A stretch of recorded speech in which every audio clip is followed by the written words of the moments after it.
So in this video we're going to look at pop-ups and general communication. So as part of your Weebly plan you have on the back end the ability to do automated replies on or automated emails, and also to do to have automated pop-ups which pop up on various pages that you select, and they pop up either every time a visitor arrives on that page, or maybe once every day, or once every week, or only once.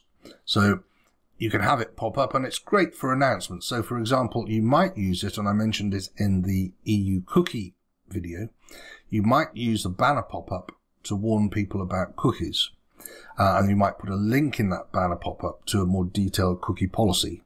So that's one way that you could look at getting around the limited function you have on Weebly for EU cookie protocols.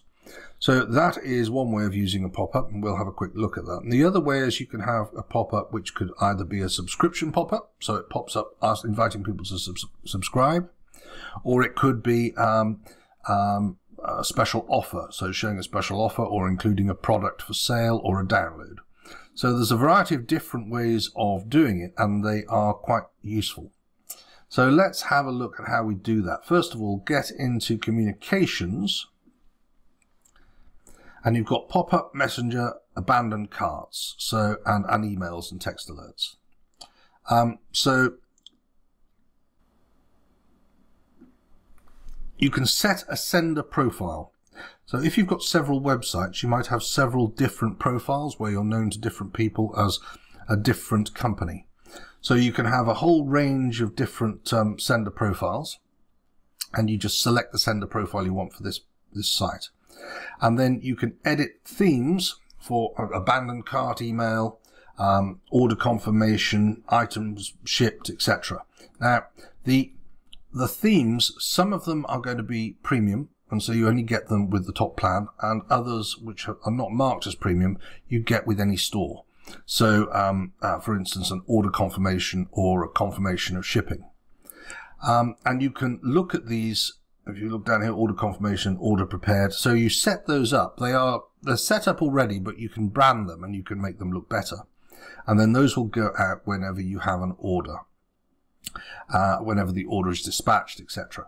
So you need to set that up as an automation in your store. But in addition to that, you've got things like abandoned carts and also customer reviews.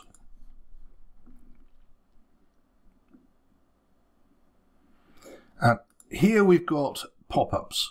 So pop-ups are basically, we've got the various different options that you could use. You can collect email, so that could be a subscription pop-up. Offer a coupon, so there might be a coupon code.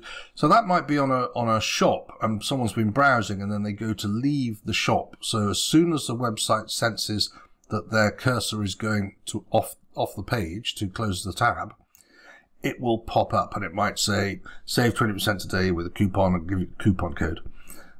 The make announcement one is a bar which goes across the page, and that would be the one that you'd use perhaps for notifying people of your cookie policy and also maybe your privacy policy. You might also have cold links down, or links at the bottom in your footer to privacy policy, cookie policy, etc.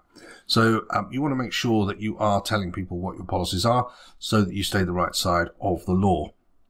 And then you've got age verification. So the age verification it pops up when people access the site or access a particular page on a site.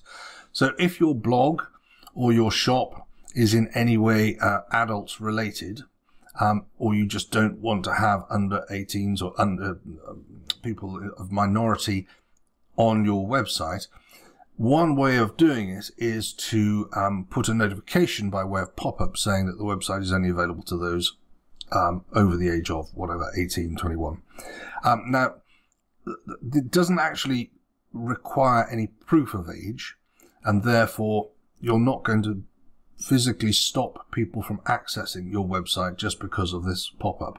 But it does at least make an effort to show that you have tried to stop people of young people from accessing your website.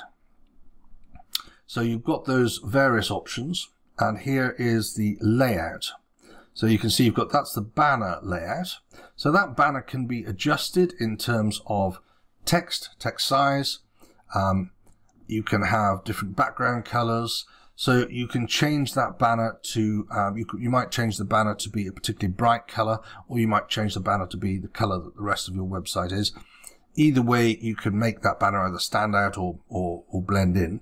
And that might be the banner you'd use for your cookie announcement.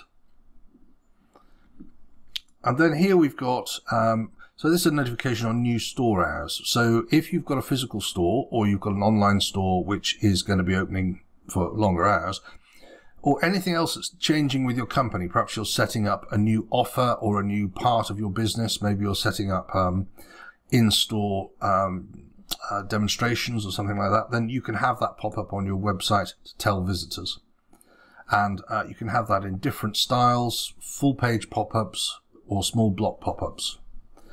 And all of that is then set up. You can do the settings here. So you can see you've got show on website entrance, show on website exit, show after page scroll. So as soon as you start scrolling down the page, it pops up.